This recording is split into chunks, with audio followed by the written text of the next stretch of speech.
চায়ের পাতিল থেকে গরম ফুটানো চাটা সিয়াম ভাই যখন আমার হাতের উপর ঢেলে দিল, আমার মনে হলো আমার চারিদিকে অন্ধকার হয়ে আসছে। এত জ্বালা করছে, যখন আমি চিৎকার দিতে যাব তখন সিয়াম ভাই আমার মুখ চেপে ধরলেন। ব্যথায় আর ছোটার জন্য আমি ছটপট করছি, তখন সেই হাতেই সিয়াম ভাই আমার হলুদের গুঁড়া আর লবণ ঢালতে লাগলেন। হাতে কি পরিমাণ জ্বলছে আমি চিৎকার দিয়েও কান্না করতে পারতেছি না। এইসব সহ্য করতে না পেরে যখন জ্ঞান হারালাম, তখন শিয়াম ভাই আমাকে কোলে তুলে নিয়ে আমার রুমের মধ্যে রেখে টেবিলের থেকে পানির জগ নিয়ে বাইরে থেকে দরজা আটকে বেরিয়ে গেলেন, যাতে আমার জ্ঞান আসলেও আমি হাত ধুতে না পারি। সিয়াম, জগ নিয়ে কোথায় যাচ্ছ? আর সায়ুকে দেখতে পারছি না কেন? পানি নেই আমার ঘরে আয়ানা, আমি পানি আনতে যাচ্ছি। আর দেখো তোমার সায়ু কোথায় চলে গেছে কে জানে। আয়ানা সিয়ামের কথা বিশ্বাস করলো কি না তা তার চেহারা দেখে বোঝা যাচ্ছে না। সিয়াম আয়ানাকে তার সাথে নিয়ে তার মায়ের রুমে গেল। ফুপির রুমে কেন যাচ্ছি আমরা সিয়াম? আম্মু বলছে যেতে, গল্প শোনাবে আজ আমাদের। সিয়াম আয়ানাকে নিয়ে ওর মায়ের ঘরে চলে গেল, যাতে সে সায়ারার খোঁজ না নিতে পারে। ওইদিকে আয়নার জ্ঞান ফিরল, হাতের মধ্যে কেউ আগুন লাগিয়ে দিয়েছে, এমন জ্বালা করছে তার হাতে। রুমের মধ্যে পানি খুঁজতে লাগলো সে, কিন্তু পেল না। কিভাবে পাবে? শিয়াম যে পানি নিয়ে গেছে। সায়ারার রুমের অ্যাটাচড বাথরুমও নাই। অবশেষে সে তার কলেজের ব্যাগের মধ্যে বোতলে পানি পেল। হাত ধুতে গিয়ে পানি লাগতেই আরও জ্বলে উঠেছে। বাম হাতের উপর পিঠের চামড়াটা ঝলসে গেছে। নিজের এই করুণ পরিস্থিতি দেখে আজ নিজের উপর কান্না পাচ্ছে তার। অনেক যন্ত্রণা হচ্ছে তার। ফুপিতে কাঁদতে কাঁদতে সে ওখানেই শুয়ে পড়ল। আর সকালের কথা মনে করতে লাগলো সে। সকালে মাছটা একটু পুড়ে যাওয়ায় খালা আমার চুলের মুঠি ধরে ঘুরিয়ে কড়াইয়ের উপর থেকে গরম খুন্তিটা আমার পিঠে চেপে ধরে। পিঠ আমার জ্বলে যাচ্ছে, কিছু বলতেও পারছি না। বললেই উনার পাশবিক নির্যাতন আরও বেড়ে যাবে। কান্নামাখা কণ্ঠে বলে সায়ারা, আমাকে ছেড়ে দিন খালা, আমার ভুল হয়ে গেছে, আর এমন হবে না। ভুল কিভাবে হয়? মন কই থাকে তোর? হ্যাঁ, আজকে তোর ভাই আসবে জানিস না তুই? ওর প্রিয় মা যেটা কিভাবে পুড়ে। খালার ঝাঁঝালো কণ্ঠে কেঁপে উঠি আমি। আজ খালার একমাত্র ছেলে সিয়াম আসবে ঢাকা থেকে। এই লোক আসা মানেই আমার উপর দ্বিগুণ অত্যাচার বাড়বে। সিয়াম ভাইয়া কেন জানি না আমাকে পছন্দ করে না। আমার ইচ্ছা করে এমন হয় নাই। খালা, আসলে আমি একটু অন্যমনস্ক হওয়াতে এমন হয়েছে, আর হবে না। অন্যমনস্ক কেন হবি তুই? মন কোন নাগরের কাছে রেখে আসছিস? খালার মুখের ভাষা ভয়ঙ্কর বিশ্রী, কেউ বলতে পারবে না খালা শুধু আমার বেলায় এমন। আমাকে রেখে আমার মা নাকি খালুর সাথে পালিয়েছে, সেই থেকে আজ অবধি খালার সব ক্ষোভের শিকার আমি। উত্তর না দিয়ে নিজের মতো কাজ করতেছি। খালা এবার নিজের গালাগাল করতে করতে বেরিয়ে গেলেন। আমি নিজের করুণ অবস্থা দেখে হাসছি। আমাকে একজন কথা দিয়েছিল আমার সব কষ্টের ভাগ তিনি নেবেন। আজ কোথায় সে? মানুষ বড়ই বিচিত্র। কেউ কি পারে কারো কথা রাখতে? উনি হয়তো এত বছরে আমাকে ভুলেই গেছে, আর আমার দেওয়া কথা মনে রাখবে? ছোটবেলায় বলা কথাগুলোকে ঘিরে আমি এখনও দিবা স্বপ্ন দেখি। নিজের উপর তাচ্ছিল্যের হাসি আসে। দুপুর গড়িয়ে বিকেল হলো, সিয়াম ভাই হয়তো এসেছেন। খালা দৌড়ে বেরিয়ে গেলেন ছেলেকে দেখতে, আর আমি ধীরে ধীরে তার পিছে গেলাম। খালাকে দেখে সিয়াম ভাই জড়িয়ে ধরল। এতগুলো দিন পরে ছেলেকে পেয়ে কান্না করে দিলেন খালা। আরে মা, এত কান্না করে না, তোমাকে অনেক পচা দেখাবে জানো। চুপ চুপ, জানো তোমার জন্য আমি এত সারপ্রাইজ নিয়ে আসছি। সিয়াম ভাইকে অনেক খুশি দেখাচ্ছে, এত খুশি আগে কখনো দেখি নাই। কি সারপ্রাইজ বাবা, এতদিন পরে তোকে দেখলাম, একটু কান্নাও করতে দিবি না? সিয়াম ভাই খালার কথা শুনে মুচকি হেসে গাড়ি থেকে আরেকজনের হাত ধরে বের করে আনলেন। গাড়ি থেকে জিন্স পরা আর হাফ কুর্তি পরা এক অপরূপ সুন্দরী মেয়ে নেমে এলেন। খালা খুব অদ্ভুতভাবে তাকিয়ে আছে মেয়েটির দিকে, আর মেয়েটিও খালার দিকে তাকিয়ে আছে। কেমন আছো ফুপি তুমি? আলহামদুলিল্লাহ। আয়ানা মামুনি, তুই কত বড় হয়ে গেছিস, চিনাই যাচ্ছে না তোকে। তুই আসবি সিয়াম আমাকে বলে নাই। বাড়ির বাকি সবাই কেমন আছে? আরে আবার কান্না করতেছো কেন তুমি ফুপি? আমি আসছি না, দেখবা এইবার সবাই আসবে। দেখো সব ঠিক হয়ে যাবে, আমাকে এখানেই দাঁড় করিয়ে রাখবা? খালামণি এবার চোখের পানি হাত দিয়ে মুছে ফেলল আর তাদের বাড়ির ভেতরে যেতে বলল। আমি চিনতেই পারছি না উনি কে, অথচ খালাকে ফুপি ডাকছে। সিয়াম ভাইয়া আমার দিকে তাকিয়ে হনহন করে ভেতরে চলে গেল। আমার চেহারা দেখলেই নাকি তার আমার মায়ের কথা মনে পড়ে রাগ হয়ে যায়। মেয়েটি এবার আমাকে দেখে আমার কাছে এগিয়ে আসে। সায়ারা তোমার নাম, অ্যাম আই রাইট? হ্যাঁ, আমার নাম সায়ারা। আপনি কিভাবে জানলেন? আমি তোমার মামাতো বোন আয়ানা। আমার কথা কি তোমার মনে নাই সায়ারা? সরি আপু, মনে ছিল, কিন্তু এতগুলো বছর পর দেখি কি চিনা যায়। আর সেই কোন ছোটবেলায় দেখেছি তাও স্পষ্ট মনে নাই আমার। থাক, সমস্যা নাই, এখন আমি আসছি, সব মনে করিয়ে দেব। চলো এবার। আয়ানা আপুর ব্যবহার খুব অমায়িক। এই বাড়িতে আজ অনেক দিন পরে আমার সাথে ভালো ব্যবহার করলো কেউ। খুশি মনে আমি আপুর সাথে ভিতরে গেলাম। আপু ফ্রেশ হয়ে আসার পর থেকে অনেক গল্প করলাম তার সাথে। রাত তখন 8টা বাজে। আপু গেল তার রুমে দরকারি কাজে, আর আমাকে সিয়াম ভাই পাঠালো রান্নাঘরে চা বানাতে। আমার চা বানানো প্রায় শেষ, পাতিলে চা বলকাচ্ছে। তখন রান্নাঘরে প্রবেশ করে সিয়াম ভাই। বর্তমানে আমি শুয়ে আছি আর আমার চারপাশে অন্ধকার, রুমে আলো নাই। আমার মনে হচ্ছে এত যন্ত্রণা না দিয়ে আল্লাহ আমাকে নিয়ে যাচ্ছে না কেন। ছটফট করছি আমি হাতের যন্ত্রণায়। আমার রুমের দরজা খোলার আওয়াজ আমি পেলাম। তাকিয়ে দেখি আয়ানা আপু রুমের লাইট জ্বালালো। আমাকে মেঝেতে পড়ে থাকতে দেখে ছুটে আমার কাছে এলেন। এসে আমাকে ডাকছে। আমি আর চোখ খুলে রাখতে পারলাম না। আয়ানা আপু আমার হাতের দিকে তাকিয়ে অবাক হয়ে গেলেন। কি বুঝলেন জানি না।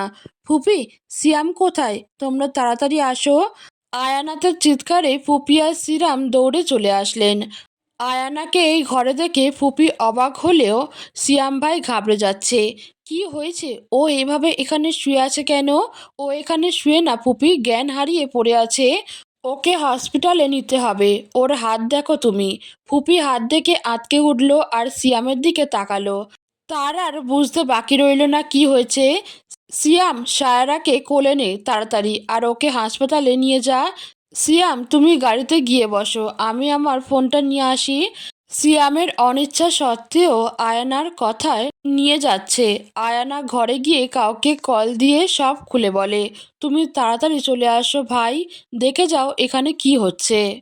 চোখ যখন আমার খুলল নিজেকে হাসপাতালের বিছানায় দেখে খুব অবাক হলাম আমি। আমাকে তো হাসপাতালে আনার লোক বা সিয়াম ভাই না। আমার জ্ঞান ফিরতে দেখে চটজলদি সিয়াম ভাই এগিয়ে আসলেন আমার দিকে।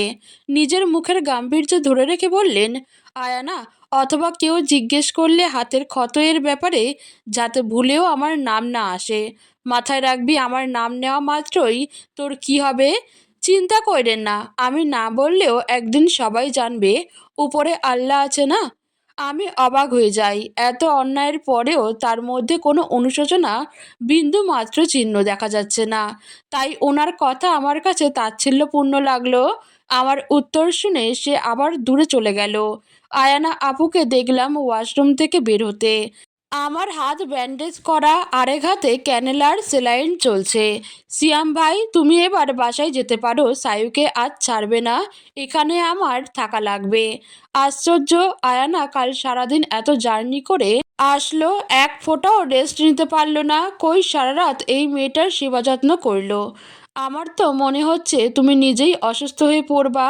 তখন আমি মামাকে কি জবাব দিব? আমার বাবা, আমি বুঝে নেব। আমার অসুস্থ লাগছে না, মেয়েটাকে তো আর আমি একা ফেলে রাখতে পারি না। তোমার যা ইচ্ছা করো। শিয়াম ভাই রাগ করে কেবিন থেকে বের হয়ে চলে গেলেন। আয়না আপু দেখলাম যাওয়ার পানে তাকিয়ে হালকা হাসলো। আজ প্রথম আমি আমার জন্য কাউকে ভাবতে দেখলাম, আমার জন্য চিন্তা করতে দেখলাম। আনন্দে চোখের কোণ বেয়ে অশ্রু গড়িয়ে পড়ল। কেউ তো আমার যত্ন করতে পারে, ভালোবাসতে পারে, এই কথাটা বিশ্বাস হচ্ছে না। আমাকে কান্না করতে দেখে আয়ানা আপু বিচলিত হয়ে পড়লেন। কি হয়েছে সায়ু পাখি? তুমি কান্না করছো কেন? কোথাও ব্যথা পেয়েছো? কষ্ট হচ্ছে? ডাক্তারকে ডাকবো? না আপু, অনেক দিন পর কেউ এভাবে আমার যত্ন নিল, আমার কথা ভাবলো, তা দেখে আমার কান্না চলে আসছে। দূর পাগলি, এভাবে কান্না করে না। ফুপি বা সিয়াম কেউ তোমার যত্ন নেয় না? আসলে বাদ দিন আপু, তুমি টায়ার্ড না, রেস্ট নিলেই পারতে তো। সমস্যা নেই, একজন আসতে চেয়ে আসলে আমি চলে যাব, সে থাকবে। আয়ানা আপু হয়তো খালা আসলে চলে যাবেন। তাই আর কথা বাড়ালাম না, চুপচাপ শুয়ে পড়লাম। আয়না আপু দেখি ফোন নিয়ে ফোন টিপছে। আমার একা একা বোরিং লাগছে খুব এভাবে শুয়ে থাকতে।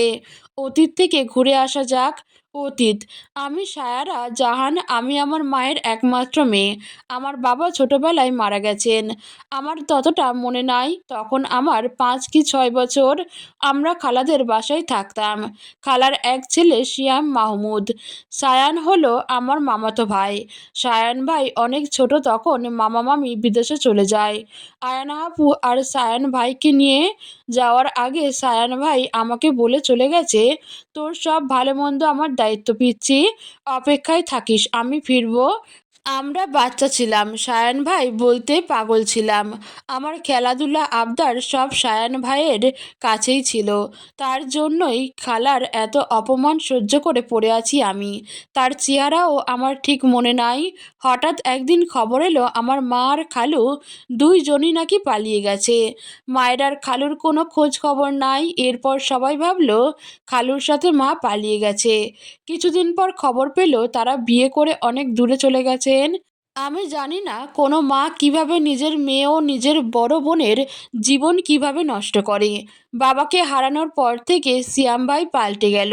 আমাকে সহ্যই হয় না তার। যেই খালার চোখের মনে ছিলাম আজ হলাম তার দুই চোখের বিষ। এতে কি আমার দোষ? আমিও তো মাকে হারিয়েছি, বাবাকে হারিয়েছি। খালা আমাকে প্রচুর মারে, কাজ করায়, তবুও আমি কিছু বলি না। বললে বলবে মায়ের পাপের শাস্তি আমি পাচ্ছি। আমার তো দাদি বাড়ির কেউ খোঁজ নেয় না, কারণ বাবার সম্পত্তি তার ভাইয়েরা মিলে ভাগ করে নিয়েছে। আমার খোঁজ নিলে যদি আমি সম্পত্তি দাবি করি, আমার সাথে এসব আজ নতুন হচ্ছে না, বর্তমান। অতীতের কথা ভাবতে ভাবতে কখন আবার ঘুমিয়ে পড়লাম জানা নেই। কেবিনে একজন সুদর্শন লোক প্রবেশ করলো। লোকটির গায়ে এপ্রন পরা দেখেই বলবে এই হসপিটালের কোনো ডক্টর। আয়ানা লোকটিকে দেখে জড়িয়ে ধরে। লোকটিও পরম যতনে আয়ানার মাথায় হাত বুলিয়ে দিচ্ছে। আমাকে ক্ষমা করবা, আমি যে কাজে আসছিলাম তাতে ব্যর্থ হয়েছি। আমি এই বাচ্চা ফুলকে রক্ষা করতে পারলাম না। ফুটফুটে মেয়েটার একই অবস্থা হয়েছে। আয়ানা ধীরে ধীরে কথা বলছে আর কান্না করছে। সে কিছুতেই মানতে পারছে না সায়ারার প্রতি হওয়া এই অন্যায়। Don't cry my little princess, কান্না করে না একদম। তোর কোনো দোষ নাই। Stop blaming yourself dear. যারা এর প্রকৃত দোষী শাস্তি তো তারা পাবে। ডাক্তারের কণ্ঠে অনেক রাগ প্রকাশ পাচ্ছে। রাগে তার শ্যামবর্ণ মুখ শক্ত করে আছে। দেখেই বোঝা যাচ্ছে যে নিজের রাগ সে কন্ট্রোল করার চেষ্টা করছে। কিভাবে বলো, সায়ু কিছুতেই বলছে না ওর এই অবস্থার কথা, হয়তো মুখ ফুটে বলবেও না। আমার না রাগ হয়, এত ভালো কেউ ওকে হইতে বলেছে। ড্যাড আর মম ফুপিকে কত বলছে যে সায়ুকে আমাদের কাছে পাঠাই দিতে, কিন্তু ফুপি কিছুতেই রাজি হয় নাই। সায়ুর খোঁজ নিব দেখে আমাদের সাথে সব যোগাযোগ বন্ধ করে দিল, নিজেদের ঠিকানা পাল্টে নিল। নিজেরা এই মেয়েটাকে যে স্বাভাবিক জীবন দিবেও না, আর আমাদেরও দিতে দিবে না। চুপ কর, এখন তুই ক্যান্টিনে গিয়ে খেয়ে আয়। যা, আমি আছি এখানে, আর আমার ব্যাপারে এক্ষুনি কাউকে কিছু বলবি না। আচ্ছা। আয়ানা ছেলেটার কথায় চলে গেল। ছেলেটা এবার আয়ানার বেডের দিকে এগিয়ে গেল। পাশে রাখা টুল পেতে এক দৃষ্টিতে সায়ারাকে দেখতে লাগলো। সায়ারার হাতের আঙুল থেকে কবজি অবধি ব্যান্ডেজ করা। কতটা কষ্ট পেয়েছে মেয়েটা তা তার মলিন চেহারার দিকে তাকালে বোঝা যায়। হলুদ ফর্সা মুখশ্রী এখন ব্যথায় শুকিয়ে গেছে। মেয়েটা এত শুকনা কেন? ওকে কি কেউ খাবার দেয় না? এবার ছেলেটা তার হাতের দিকে সায়ারার মাথায় হাত বুলিয়ে দিতে লাগলো। সায়ারার নড়ে পাশ ফিরে শুতেই সায়ারা পিঠের উপরের এক অংশে পুড়ে কালচে হয়ে আছে। ফর্সা দেহে পোড়া দাগ পুরো স্পষ্ট ফুটেও আছে। রাগে চোখ মুখ খিচে বন্ধ করে নিল ছেলেটি। মানুষ এত পাষাণ কিভাবে হয়? এইটুকু মেয়ের গায়ে হাত তুলতে কি তাদের মায়া লাগে না? সাইড থেকে বার্ন ক্রিম নিয়ে ছেলেটি সায়রার পিঠের পোড়া স্থানে লাগিয়ে দিল। এর মধ্যে সেলাইন শেষ হওয়ার তাও খুলে নিল। হাত ড্রেসিং করাতে হবে এখন, না হলে ইনফেকশন হয়ে যাবে। কেবিন থেকে বেরিয়ে নার্স ডেকে নিয়ে আসলো। নার্স এসে সায়রাকে ডেকে তুলল। আগে যখন ড্রেসিং করানো হয়েছিল তখন সায়রার অজ্ঞান ছিল, এখন তো সে সজ্ঞানে আছে। এখন কি হবে? মেয়েটি যখন সায়রার হাতের ব্যান্ডেজ খুলে পরিষ্কার করতে নিল সায়ারা ব্যথায় জোরে চিৎকার দিল। সায়ারার চিৎকারে ছেলেটিও আয়ানা দৌড়ে চলে এলেন। সায়ারার চিৎকারে আগন্তুক যুবক ও আয়ানা কেবিনে এসে পড়ে। তারা এসে দেখে নার্স সায়ারার হাত নিচে নামাতে বলছে, আর সায়ারা তার হাত উপরের দিকে তুলে বাচ্চাদের মতো কান্না করতে আছে। ম্যাম, আপনি এইভাবে হাত সরিয়ে নিলে আমি হাত ড্রেসিং কিভাবে করব? আমি খুব ব্যথা পাচ্ছি আপু, ছেড়ে দিন, করা লাগবে না। ড্রেসিং না করলে তো আপু হাতে ইনফেকশন হয়ে যাবে। নার্স, আপনি উঠুন, আমি করে দিচ্ছি। জি স্যার। পুরুষালী কণ্ঠস্বর পেয়ে সায়ারা মাথা ঘুরিয়ে দরজার দিকে তাকায়। ওখানে ডাক্তারের সাথে আয়ানা আপুকে দেখে নার্স ডাক্তারের কথায় উঠে যায়, আর সেই ডাক্তার গিয়ে বসে সায়ারার সামনে। সায়ারা ডাক্তারকে দেখে তাকিয়ে আছে, কেমন যেন চিনা চিনা লাগছে তার কাছে। সায়ারা ডাক্তারকে দেখে কী সব ভাবতে ব্যস্ত। তখন ডাক্তার সায়ারার হাত ধরে পরিষ্কার করে ফু দিয়ে হাত ড্রেসিং করছে। সায়ারা এতটাই মগ্ন ডাক্তারকে দেখতে যে টের পেল না কখন ডাক্তার তার হাতে ড্রেসিং করে হাতে ব্যান্ডেজ করে ফেলেছে। আয়ানা যখন দেখল সায়ারা খেয়াল সেদিকে নাই, সে ডাক্তারকে দেখতে ব্যস্ত, তখন তার হাসি পেল। ডাক্তার অর্ক, তোমার পেশেন্টের দেখো খেয়াল তোমার দিকে। এতক্ষণ যে মেয়ে হাতে ব্যথা পেয়ে ড্রেসিং করবে না বলে চিল্লাচিল্লি করছিল, আর এখন তার হাতে ড্রেসিং করানো শেষ, সে টেরও পেল না। আমার মতো হ্যান্ডসাম কোনো ছেলে যদি সামনে বসে তাহলে কি মেয়েদের ধ্যান থাকে অন্যদিকে? আব- আমি আসলে আমি কেন আপনাকে দেখতে যাব আজীব? আপনি যে সুন্দর এই মিথ্যা কথা আপনাকে কে বলেছে? সায়ারা আয়ানা আর ডাক্তার অর্কের কথায় লজ্জা পেয়ে কী থেকে কী বলল খুঁজে পেল না। আয়ানার মুখে ডাক্তারের কথায় তার মন খারাপ হয়ে গেল। সে কিছু সময়ের জন্য অর্কের মধ্যে সায়ানকে খুঁজছিল। আয়ানা শাক দিয়ে মাছ ঢাকার ট্রাই করতে না করতে আমি দেখতে কেমন তা আমি ভালো করে জানি। সত্যি বলতে অর্ক যখন সায়ারার হাত যত্ন সহকারে পরিষ্কার করছিল, তখন আয়ানা একটু হলেও সায়ানের কথা মনে পড়ে যায়। সায়ান ছাড়া সে তো আর কিচ্ছু ভাবতে পারে না। জানিস সায়ু, পিচ্ছি মম ড্যাড বলেছে তোকে আমার সাথে আমার বাসায় নিয়ে যেতে। তোর খবর শুনে তারা আসতে চেয়েছিল, আমি না করেছি, কারণ বিকেলেই তো তোকে ছেড়ে দিবে এখান থেকে। মামা মামি বাংলাদেশে কবে আসছে আপু? আসছে অনেক দিন হয়েছে পিচ্ছি, কাউকে জানানো হয় নাই। আমি পড়ার জন্য শুধু অ্যাব্রোড থাকতাম, আর শেষ হওয়ায় শিয়ামের সাথে আসলাম। তুমি যেও আপু, আমি যাব না, খালা আমাকে যেতে দিবে না। সায়ারা মন খারাপ করে আয়ানাকে কথাটি বলল। আয়ানা সব জেনেও সায়ারাকে কিছু বলল না। সময় বলে দিবে সায়ারা কে কোথায় থাকবে আর যাবে। তুই এত ভাবিস না সোনা। আপু মামারা এতদিন ধরে দেশে আমার সাথে কোনো যোগাযোগ করলো না। আমি জানো কত মিস করতাম তোমাদের। আচ্ছা মামা মামি কি একাই দেশে এসেছে, আর তুমি আর কেউ আসে নাই? আমাদের তো ঠিকানা দেওয়া হয় নাই পিচ্ছি, তোরা কোথায় থাকতিস তাই পারি নাই। আর আম্মুরা আসছে কয়েক মাস হবে দেশে। আর কেউ বলতে কারোর কথা জিজ্ঞেস করলি? আয়ানা ভালো করে জানে সায়ারা সায়ানের কথা জিজ্ঞেস করেছে, কিন্তু আয়ানা বুঝতে দিল না কিছু তাকে। আসলে আমি সায়ান ভাইয়ের কথা জিজ্ঞেস করছি, উনি কোথায়? সময় হলে সবার সাথে দেখা হবে পিচ্ছি, কথা না বলে চুপচাপ থাক এখন। শুন, তোর এই কাজিনকে কিছু খাইয়ে দে, দেখোস না চিকন চামেলি না খেয়ে কেমন হয়েছে। জোরে বাতাস বইলে এরে খুঁজে পাওয়া যাবে না। এই এই, কি বললেন আপনি? আমি কি চিকনি চামেলি? আপনার এত সাহস আমাকে চিকনা বললেন? সায়ারা অর্ধেক কথায় রেগে গিয়ে ঝাঁঝালো কণ্ঠে উত্তর দিল। আয়ানা দূরে দাঁড়িয়ে এদের ঝগড়া দেখতে লাগলো। তখনই খালা কেবিনে ঢুকলেন। আমার দিকে কড়া দৃষ্টি নিক্ষেপ করে আয়ানার দিকে তাকিয়ে বলল, আয়ানা মামুনি তুই বাসায় গিয়ে ফ্রেশ হয়ে রেস্ট নে, আমি থাকি এখন ওর সাথে। না ফুপি, আমি ঠিক আছি। বিকেলে ওকে ডিসচার্জ দিলেও প্রতিদিন ওকে এখান থেকে এনে হাত ড্রেসিং করানো লাগবে। সমস্যা নাই মা, আমি আছি তো ওখানে, ওর খেয়াল রাখতে পারবো, তুই চিন্তা করিস না। অর্ক, মিস আয়ানা আপনি একটু আমার কেবিনে আসুন তো, কথা আছে। হ্যাঁ আসছি। ফুপি তুমি থাকো একটু এখানে, আমি আসছি। যা, আমি আছি এখানে। আয়ানা অর্কের সাথে চলে যাওয়ার পরে খালা আমার দিকে এগিয়ে আসলো। আমি খালার দিকে তাকিয়ে আছি চুপচাপ। উনি আমার দিকে এগিয়ে এসে ঠাস করে আমার গালে থাপ্পড় লাগাই দিল। আমি অবাক হয়ে তাকিয়ে আছি। উনি আমাকে হসপিটালে এসেও মারবে? আমি বুঝতে পারি নাই। আমি ওনার দিকে ফ্যাল করে তাকিয়ে আছি। আমাকে কেন মারলো বুঝলাম না আমি। আমার ঝুঁটি করা চুল খালা মুঠ করে ধরল। আয়ানাকে দেখে বেশি বেড়ে গেছিস তাই না? মা, আমাদের নামে বদনাম করবি আর আমি চুপচাপ দেখব? আমি কিছু বলি নাই খালা, আমাকে ছেড়ে দিন, আমি ব্যথা পাচ্ছি। মনে রাখবি আয়ানা, এসব ব্যাপারে যেন বুঝতে না পেরে তাহলে আমার থেকে খারাপ দ্বিতীয় কেউ হবে না।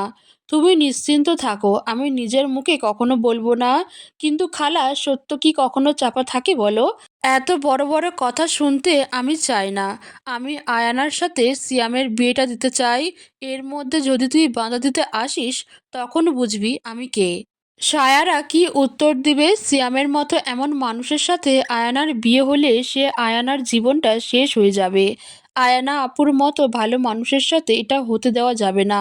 বাহির থেকে এতক্ষণ সব আয়ানা আর অর্ক দেখছিল। আয়ানা হতবাক হয়ে তাকিয়ে আছে। মানুষ কিভাবে এত জঘন্য হয়? আয়ানা তার আগের ফুপির সাথে এই আগের ফুপির কোনো মিল পাচ্ছে না। অর্কের রাগে মাথা ফেটে যাচ্ছে, সে পারছে না এখন সব তছনছ করে দিতে।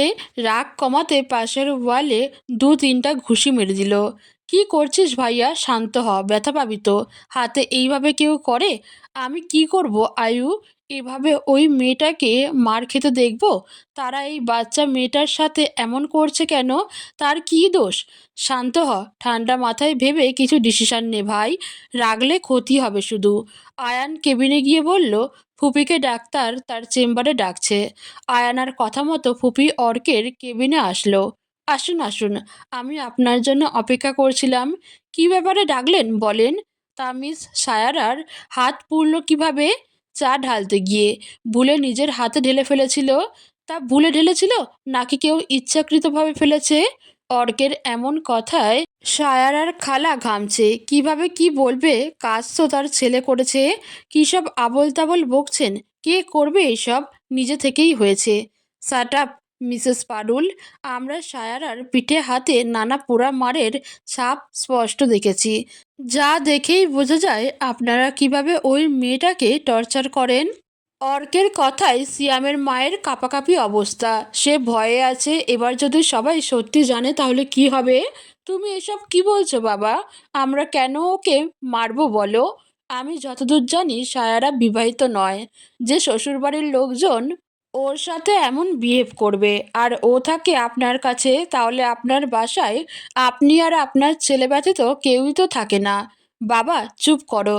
তুমি যা চাও আমি সব দিব। আমরা একটা ডিল করি, তুমি চুপ থাকলে যা চাইবা তাই পাবা। আর ইউ শিওর ম্যাডাম, আমি যা চাইবো তাই দিতে পারবেন? হ্যাঁ, কত টাকা চাই তোমার? তুমি শুধু অ্যামাউন্টটা আমাকে বলো, আমি তোমাকে দিয়ে দিব। আচ্ছা, এখন না হয়, সময় হলে চেয়ে নিব, আপনি অপেক্ষা করুন। মানে বুঝলাম না আমি। আমারও বিকেলে চলে যাব, এরপর কিভাবে? প্রতিদিন আমার কাছেই সায়ারার আশা লাগবে ড্রেসিং করাতে। কিন্তু একটা জিনিস, তোমাকে আমার খুব চেনা চেনা লাগে। এর আগেও কি কোথাও আমাদের দেখা হয়েছিল? হতেও পারে, তা সময় বলবে। আপনি এখন আসতে পারেন, আমার যখন ইচ্ছা হবে আজই যোগাযোগ করব। অর্ক কথা বলে নিজেই বেরিয়ে গেল হাসি দিয়ে কেবিন থেকে। অর্কের রাউন্ডে যাওয়ার সময় হয়েছে। অর্ক বেরিয়ে যাওয়ার পরেও খালা দাঁড়িয়েছে, ভাবছে। ছেলেটা প্রচণ্ড হেয়ালি করে কথা বলে। ওর কথাবার্তায় অনেক রহস্য প্রকাশ পায়। এবার খালাও চলে আসে আমার কাছে। আপনাকে কেন ডেকেছিল ফুপি? উম, তেমন কিছু না, শুধু বললে ওর খেয়াল রাখতে আর ওকে সাবধানে কাজ করতে। এইভাবে হলে সামনে যদি আরো বড় দুর্ঘটনা ঘটতে পারে। খালার কথা শুনে আয়ানা আপু মনে মনে হাসছে, কারণ সে জানে অর্ক ঠিক কি কি বলতে পারে। অথচ খালা কি সুন্দর বানিয়ে বানিয়ে মিথ্যা বলে দিল। আয়ানা আপু শুধু মুচকি মুচকি হাসছে আর মনে মনে ভাবছে কিছু। ফুপি, তুমি এখন থাকবে নাকি চলে যাবে? কারণ আমি তো আছি। আর বিকেলে ডিসচার্জ করিয়ে একবারেই বাড়িতে ফিরবো আমরা। তুই যখন এখানে থাকতে চাইছিস থাক, আমি না করব না। আমি বরং আসি, এখানে থাকা আমার সম্ভব না। নিজের খেয়াল রাখিস আর সাবধানে থাকিস। আচ্ছা ফুপি, তুমি যাও, এত চিন্তা করো না, আমি বাচ্চা না। খালা কি সত্যি আয়ানা আপুকে নিয়ে এত চিন্তিত, নাকি পুরোটাই তার নাটক? কত সুন্দর উনি আয়ানা আপুকে স্নেহ করেন। হয়তো সত্যিই খালা আয়ানা আপুকে ভালোবাসেন, একমাত্র ভাতিজি বলে কথা।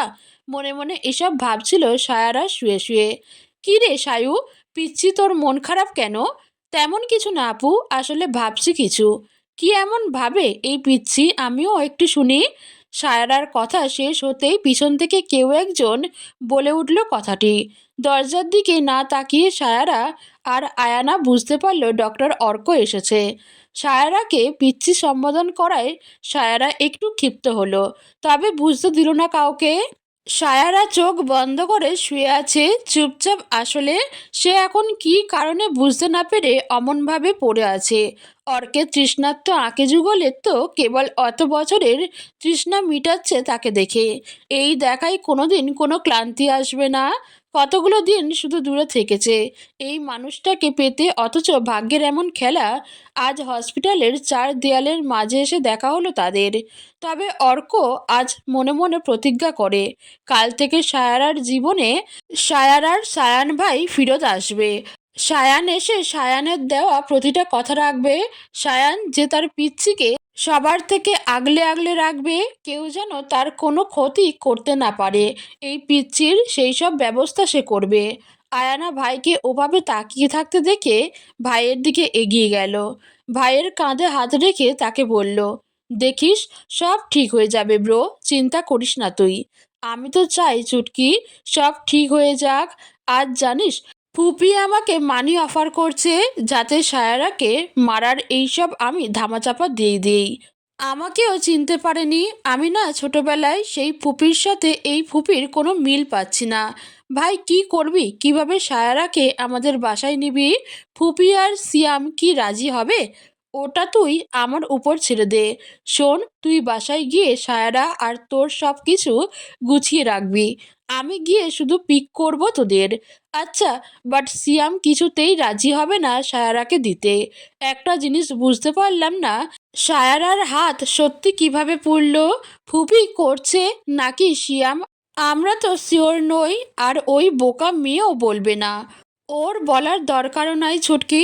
ডোন্ট ওয়ারি, আমি আছি না, দেখিস এখন থেকে সবাই ভালো থাকবে। আমি জানি তো আমার ব্রো সবার থেকে বেস্ট, তাই তো আমি আমার ব্রোকে এত ভালোবাসি। I love you too my little cutie. আয়ানার আর অর্ককে অনেকক্ষণ ধরে ফিসফিস করে কথা বলতে দেখে যাচ্ছে সায়ারা। বেডের থেকে অনেকটা দূরে হওয়ায় ওদের কথা ঠিক বুঝতে পারল না সে। সায়ারার খুব পানির পিপাসা পেয়েছে, তাই সে এবার আয়ানাকে ডাল দিল। আয়ানা আপু, আমাকে একটু পানি এনে দিবে? আমার খুব পিপাসা লেগেছে। আচ্ছা তুই বস, আর ব্রো তুমি একটু ওর পাশে থাকো, আমি আসছি পানি নিয়ে। আয়ানা চলে যেতেই অর্ক এবার এগিয়ে বেডের কাছে রাখা টুল পেতে বসলো। আচ্ছা মিস সায়ারা, আপনার পুরো নাম কি? আমার নাম সায়ারা জাহান। কোন ক্লাসে পড়েন আপনি? এই তো এবার ইন্টারে। হাতের এই অবস্থা কিভাবে হলো? এটার সত্যি এটা অ্যান্সার দিন। সায়ারা এবার কি অ্যান্সার দেবে ভেবে পাচ্ছে না, কারণ সে কিভাবে বলবে এটা সিয়াম করেছে। সিয়াম তো যাওয়ার আগে বারবার সাবধান করে গেছে। সাথে খালাও ভুল করে হাত ফসকে পড়েছে। আমি কি আপনার কাছে কোনো বানানো গল্প শুনতে এসেছি মিস সায়ারা জাহান? আমি আপনাকে কেন কোনো গল্প শোনাবো ডক্টর? আপনি না বললেও অনেক কিছুই জানি আমি। অন্যায় মেনে চুপ থাকা, সহ্য করাটা অন্যায় করার থেকেও বড় অপরাধ, বুঝলেন আপনি? আমি আপনার কথা কিছুই বুঝতে পারি না ডক্টর। ছেড়ে দিন, সময় হলেই বুঝবেন। আসি, নিজের খেয়াল রাখবেন। অর্ক চলে গেল। সায়ারা অর্কের যাওয়ার পানে তাকিয়ে আছে। অর্কের এমন অদ্ভুত ব্যবহার তাকে ভাবাচ্ছে। আয়ানা পানি নিয়ে এসে সায়ারাকে খাওয়ালো। যথাসময়ে আয়ানা সায়ারাকে নিয়ে বাড়ি চলে গেল। সায়ারাকে নিজের রুমে রেখে আয়ানা চলে গেল তার রুমে ফ্রেশ হতে। তার গোসল প্রয়োজন। সায়ারা পা মেলে খাটের উপর আধশোয়া হয়ে বসে বসে ভাবছে, সায়ান ভাই কি তাকে মনে রেখেছে নাকি ভুলে গেছে? সায়ারার ভাবনার মাঝেই সিয়াম সায়ারা খাটের উপর শুয়ে সায়ারার কোলে মাথা রাখল। হঠাৎ এইভাবে আসায় সায়ারা চমকে তাকিয়ে দেখে সিয়াম। সায়ারা প্রচণ্ড অবাক হয়ে গেছে সিয়ামের কাজে। এই কি সিয়াম ভাইয়া, আপনি আমার কোলের উপর এভাবে শুয়ে আছেন কেন? উঠুন। সিয়ামের এই কাজে হা হয়ে তাকিয়ে আছে সায়ারা। আজ সিয়ামের কি হলো? সে সোজা সায়ারার কোলে মাথা রাখলো। সায়ারা এক হাত দিয়ে সিয়ামের মাথা ঠেলে নিচে নামানোর চেষ্টা করতে লাগলো। সিয়াম রেগে গেল এমন কাজে সায়ারার। সে উঠে দাঁড়িয়ে সায়ারাকে বিছানার সাথে আটকে ধরল। সায়ারার পুরো মুখ জুড়ে আতঙ্কের ছাপ স্পষ্ট। সায়ারা কিছু বলতে পারছে না, ভয়ে তার হাত পা কাঁপছে, কাজ করা বন্ধ করে দিয়েছে। কাঁপছে সায়ারা, সেই সাথে সায়ারার ঠোঁটও কেঁপে কেঁপে উঠছে। সিয়ামের যা দেখে নিজেকে সামলানো কষ্টকর হয়ে পড়েছে। সিয়াম আজ ড্রিঙ্ক করে বাসায় ফিরেছে। মাতাল অবস্থায় ও তার সাথে সায়ারা পেরে উঠছে না। আমাকে ছেড়ে দিন সিয়াম ভাই, কি করছেন আপনি? তুই বারবার আমাকে ভাই বলে ডাকিস কেন? আমি তোর ভাই, তোর মা আর আমার বাপ পালিয়ে বিয়ে করেছে, এটা তো আর নিজের চোখে দেখি নাই, তাই আমরা ভাই বোন না। সেই হিসেব পরে সিয়াম ভাই, আপনি আমার খালাতো ভাই লাগেন আগে। এখন সরুন, না হয় আমি খালাকে ডাকতে বাধ্য হব। তুই এত দেমাক পাস কই? হ্যাঁ, সুন্দরী দেখে এত দেমাক আসে না তোর, তাই না? আজ যদি আমি তোর এই দেমাগ ভাঙতে না পারি তাহলে আমার নাম সিয়াম না। আপনাকে দেখে আমার সুস্থ মনে হচ্ছে না। আমার ঘর থেকে এক্ষুনি বেরিয়ে যান আপনি। সায়ারা কথা সিয়াম পাত্তা দিচ্ছে না, শুধু সায়ারাকে দেখেই যাচ্ছে। ড্রিঙ্ক করার কারণে সিয়াম নিজের মধ্যে নাই। সায়ারার প্রচণ্ড ভয় করছে। ভয়ে মানুষের মস্তিষ্ক কাজ করে না, এটা তার প্রমাণ। সায়ারার এক হাতে ব্যান্ডেজ করা, আর সেটা ডান হাত। মেয়ে মানুষ বাম হাত দিয়ে সিয়ামের মতো একজনকে কিভাবে সরাবে, তবুও চেষ্টা চালিয়ে যাচ্ছে। শেষে না পেরে সে আয়ানাকে ডাক দিল। আয়ানা আপু, খালা, কে কোথায় আছেন? আমাকে বাঁচান। সিয়াম জলদি উঠে দরজা ভিতর থেকে বন্ধ করে দিল। সায়রার থেকে তার ওড়না কেড়ে নিয়ে সায়রার মুখ বেঁধে দিল। সায়রার চোখ বেয়ে পানি গড়িয়ে পড়তে লাগলো। আজ সত্যি সায়রার ভয় করছে। এই সিয়াম কে? সে মনে মনে আল্লাহকে ডাকছে তাকে বাঁচাতে। আয়ানা আপু আর খালা আমার ডাক শুনে জলদি আমার রুমের দরজার সামনে এসে দরজায় নক করতে থাকলো। কী রে সায়ু, এইভাবে ডাকলি কেন পিচ্ছি? দরজা খোল। আয়ানা আপুর ডাকের সাড়া দিতে গিয়ে শুধু মুখ থেকে অদ্ভুত আওয়াজ বের হচ্ছে, অস্পষ্ট বেঁধে রাখার জন্য। আয়ানা এবার চিন্তিত, মেয়েটাকে এভাবে ডাকার পরে এখন দরজা খুলছে না কেন? ওর তো দরজা বন্ধ করে ঘুমানোর কথা না। খালা এবার আয়ানাকে বোঝানোর চেষ্টা করলো। আয়ানা, চিন্তা করিস না মা, ও মনে হয় ঘুমের মধ্যে ডেকেছে হাতের ব্যথায়। দেখছিস না এত ডাকাডাকি করছিস, ও খুলছে না। আমার তো তেমন মনে হচ্ছে না ফুপি, মাত্রই ওকে আমি এখানে রেখে ফ্রেশ হতে আমার রুমে গেলাম। আমি আবার আসবো এটাও বলে গেলাম, যাতে সে দরজা বন্ধ না করে রাখে। সে এমন কেন করবে? ভুলে হয়তো করে ফেলেছে। এই সায়ু, দরজাটা খোল। বোন, কি হয়েছে তোর? আয়ানা দরজায় বাড়ি দিয়ে ডাকছে সায়ারাকে, কিন্তু সায়ারা কিভাবে খুলবে? সিয়াম যে সায়ারার হাত উল্টো করে পিঠের কাছে ধরে রেখেছে। সায়ারার ব্যথা জায়গায় ব্যথা পাচ্ছে, চাপের কারণে ওই ক্ষতস্থান হতে রক্ত বের হচ্ছে। সিয়াম সায়ারার ঘাড়ে মুখ ডুবিয়ে রেখেছে। সায়ারার শরীরে এই আলাদা ঘ্রাণ তার কাছে মাদকতার কাজ করে। সায়ারার ঘৃণায় লজ্জায় চোখ দিয়ে পানি পড়ছে। সায়ারাকে সিয়াম নিজের দিকে ঘুরিয়ে ধীরে ধীরে সায়ারার জামার দিকে হাত বাড়াচ্ছে। কি হতে যাচ্ছে ভেবেই সায়ারা চোখ খিচে বন্ধ করে আল্লাহকে ডাকতে লাগলো। সিয়াম সায়ারার জামার ফিতা ধরেছে, তখনই কেউ দরজায় লাথি দিয়ে ভাঙার চেষ্টা করছে। বাসায় ওর মা আর আয়ানা আছে মনে হতেই তার ছেলের হাসি দিল। মেয়ে মানুষ আর কী বা করতে পারবে? সিয়ামের ধারণাকে ভুল প্রমাণ করে দিয়ে শেষের লাথিতে দরজার ছিটকানিটা ভেঙে সেখানে প্রবেশ করলো ডাক্তার অর্ক, আয়ানা আর সিয়ামের মা। সবাই এমতো অবস্থায় দেখে অবাক হয়ে দাঁড়িয়ে আছে। বাকশক্তি যেন সবার লোপ পেয়েছে। আয়ানা তাড়াতাড়ি সিয়ামের থেকে সায়ারাকে ছাড়িয়ে আয়ানার মুখ থেকে ওড়না খুলে দিল। ওড়না এবার নিজের সাথে ভালোভাবে পেঁচিয়ে আয়ানাকে ধরে কেঁদে দিল সায়ারা। অর্কের রাগে মাথা খারাপ হয়ে যাচ্ছে। সিয়ামের কলার ধরে সামনে এনে সিয়ামের গালে নিজের শরীরের সব শক্তি প্রয়োগ করে চড় লাগিয়ে দেয়। অর্কের হাতের মারি স্নানেতে না পড়ে সোজা বিছানায় গিয়ে পড়ে যায়। সিয়ামের মা ছেলেকে মারায় রেগে যায়। কোন সাহসে তুমি আমার ছেলের গায়ে হাত দিলে? লজ্জা করে না? এত কিছুর পরেও ছেলের সাইড নিয়ে কথা বলেন।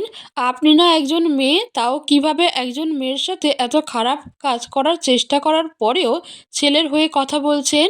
চেষ্টা করছে, কিছু তো করে নাই। পুরুষ মানুষ একটু নেশা টেশা করেছে, ভুল হয়ে গেছে, তা নিয়ে তুমি বাড়াবাড়ি করার কে? আমার বাড়িতে এসে সিন ক্রিয়েট করছো? সিয়ামের মায়ের কথায় উপস্থিত সবাই হতভম্ব হয়ে যায়। একজন মানুষ হিসেবেও সে ব্যর্থ। আয়ানা এবারে নিজেকে কন্ট্রোল না করতে পেরে বলল, সরি টু সে ফুপি, আপনি আপনার ছেলেকে শিক্ষা দিতে ব্যর্থ, নাকি এমনভাবেই শিক্ষা দিয়েছেন? মুখ সামলে কথা বলো আয়ানা, আমি তোমার ফুপি লাগি।